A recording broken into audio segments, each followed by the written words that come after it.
क्या हुआ जब एक गरीब किसान को आत्महत्या करने से बचाया एक इच्छाधारी नागिन ने।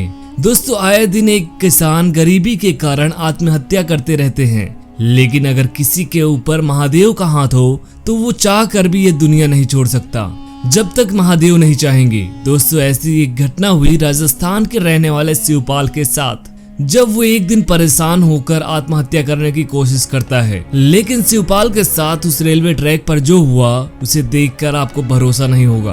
तो दोस्तों, आगे बढ़ने से पहले कमेंट बॉक्स में हर हर महादेव लिखकर चैनल को सब्सक्राइब जरूर करें। दोस्तों, शिवपाल अपने परिवार के साथ राजस्थान के एक गाँव में रहता है। वो अपने बीवी और 3 बच्चों के साथ रहता है। शिवपाल एक किसान है और खेती करके ही अपने परिवार का जीवन यापन और बच्चों की फीस भरता है। लेकिन इस साल शिवपाल के साथ जो हुआ उसने उसकी पूरी दुनिया ही उजाड़ दी। हर साल खेती करके वो कुछ अनाज बचा लेता था जिससे उसके घर का गुजारा चलता था, लेकिन इस बार बारिश ना होने की वजह से उसकी खेती खराब हो गई। बेचारा शिवपाल इधर उधर से कर्ज लेकर बच्चों की फीस भरता और घर के खर्च चलाता, लेकिन इस बार उसको पैसे कमाने का कोई साधन नहीं दिख रहा था, क्योंकि खेत में फसल खराब हो गई और वो इतना पढ़ा लिखा भी नहीं था कि नौकरी कर लेता। कुछ दिनों बाद शिवपाल के ऊपर कर्ज बहुत ज्यादा हो गया। वो बहुत परेशान रहने लगा क्योंकि उसको समझ नहीं आ रहा था कि वो इतना कर्ज कैसे चुकाएगा। उसकी पत्नी भी शिवपाल को देखकर परेशान थी और उसको शंका थी कि कहीं वो कुछ कर ना ले।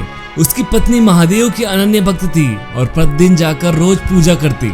एक दिन शिवपाल किसी को बिना बताए घर से कहीं चला गया। उसके घर से कुछ दूर पर ही एक रेलवे ट्रैक था। शिवपाल उसी रेलवे ट्रैक पे जाकर बैठ गया। उसको इस परेशानी से निकलने का कोई भी रास्ता नहीं दिख रहा था, इसलिए उसने निर्णय लिया कि वो आत्महत्या कर लेगा। उस रेलवे ट्रैक पर ज्यादा ट्रेन नहीं चलती थी, इसलिए अगली ट्रेन करीब 2 घंटे बाद की थी और वो जाकर ट्रेन की पटरियों पर लेट जाता है।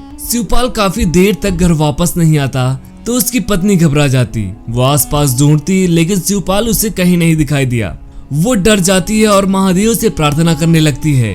ट्रेन आने का समय हो जाता है। शिवपाल अपने अंतिम समय में भगवान का नाम ले रहा था और प्रार्थना करता है कि हे महादेव, मेरे परिवार की रक्षा करना। लेकिन तभी वहाँ पर एक ऐसा चमत्कार हुआ कि शिवपाल को कुछ समझ नहीं आया। ट्रेन शिवपाल के पास पहुँचती है तो उसके पहले ही रुक गई। ट्रेन के ड्राइवर को ट्रैक का सिग्नल नहीं दिखाई दे रहा था। जब तक ड्राइवर को हरा सिग्नल नहीं दिखाई देता, ड्राइवर ट्रेन आगे नहीं ले जा सकता। ड्राइवर ट्रेन से उतरता है और सिग्नल के खंबे की तरफ देखता है तो उस सिग्नल के सामने की लाइट के सामने एक नागिन फन फैलाकर बैठी थी। उसकी वजह से ड्राइवर को सिग्नल नहीं दिखा और ट्रेन रोकनी पड़ी। तब तक वहाँ पर लोग इकट्ठा हो गए। लोगों ने पकड़कर शिवपाल को उठाया और फिर वो नागिन धीरे धीरे बगल में ही एक जंगल की तरफ चली गई। किसी को समझ नहीं आ रहा था कि ये हो क्या रहा है। तभी लोगों की भीड़ में से एक आदमी बताता है कि इस जंगल में बहुत सालों से एक इच्छाधारी नाग नागिन रहते हैं जो आए दिन किसी न किसी की जान बचाते हैं। उसके बाद शिवपाल की हालत देखकर वहाँ पर कुछ लोगों ने उसकी मदद के लिए कुछ पैसे इकट्ठे किए। दोस्तों, किसानों की वजह से ये संसार चल रहा है और हम जिंदा हैं, इसलिए हमें किसानों की मदद जरूर करनी चाहिए। दोस्तों, आपको यह वीडियो कैसे लगी कमेंट करके जरूर बताएं और ऐसी अमेजिंग वीडियोस देखने के लिए चैनल को सब्सक्राइब जरूर करें। हर हर महादेव।